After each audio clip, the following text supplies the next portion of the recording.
So this is one of the first things that I taught myself how to can. When I first learned how to water bath can,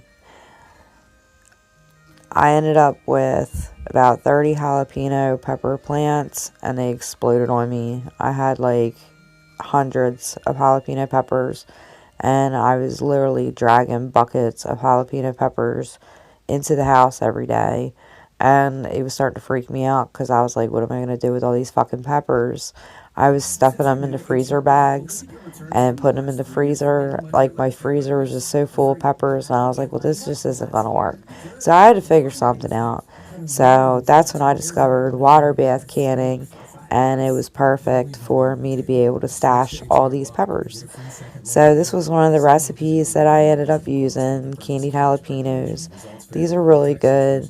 It has a base, like the syrup base is apple cider vinegar, sugar, turmeric, garlic, cayenne pepper, celery seed, and you combine that with like the heat of the jalapenos, and it's just really good. I like to make homemade pizza, and I use it as a pizza topping. That's one of our favorite things to do. You can just snack on it, eat it on like cream cheese and crackers. You can put it on tacos. You could bake it into cornbread. You could put it in meatloaf. There's just so much stuff that you can do with this, and it's just really good because it has a really unique flavor. And it's just one of our favorite things to do with the million of jalapeno peppers that I end up with every time I try to grow them. So it's perfect. So yeah, back to water bath canning. Really simple. It's a lot easier than pressure canning. Pressure canning is like a whole other beast. It took me a long, long time to get comfortable, if ever I was ever really comfortable with pressure canning. But water bath canning, it's just real simple. It's actually a pretty chill thing to do. It's a pretty relaxing thing to do. I haven't done it in a while, so I was kind of glad that I decided to get myself in gear tonight and just jump in and get this done. Just kind of reminded me of that whole vibe that I had going on at that time.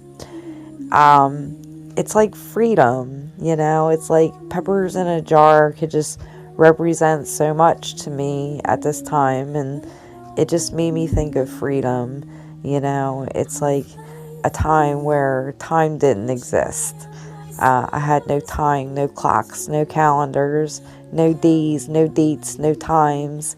It was just me and growing my foods for my family and canning them and just knowing exactly where they came from because I grew them myself and I picked them myself and I prepared it myself and I canned it myself, and it was just a really good feeling to be able to do all that, and it had a really good vibe to it. It was very grounding for me, very stabilizing for me, made me very happy. I guess I just have like that natural kind of instinct for stuff like that. I mean, I guess it's not for everybody, but I guess for some people, though, it is. I like to move in like rhythms and cycles, and they're very natural. I like to have a natural order of things, and I don't know, just activities like this for some reason just kind of bring out that whole vibe in me, very basic, instinctual things. So, very simple things. Things that make sense, it just makes sense. So I went over each jar, wiped them clean. You want to make sure you have the tops really clean before you put on your flats. And you don't want to tighten them up too tight. You just want to make it finger tight for when they go in the canner so you can get a really good seal. You're going to want to have it going like in a really rolling boil. And these are going to go on your rack. And you don't really want them like too crowded. You don't want them jiggling around, clanking around. I've actually had a jar break inside a canner, and it's not a pleasant thing to happen at all. So, yeah, you don't want them really clanking around. They stuff them in there too tight and don't have them clanking around. And it only takes 10 minutes. That's it. And then they're done.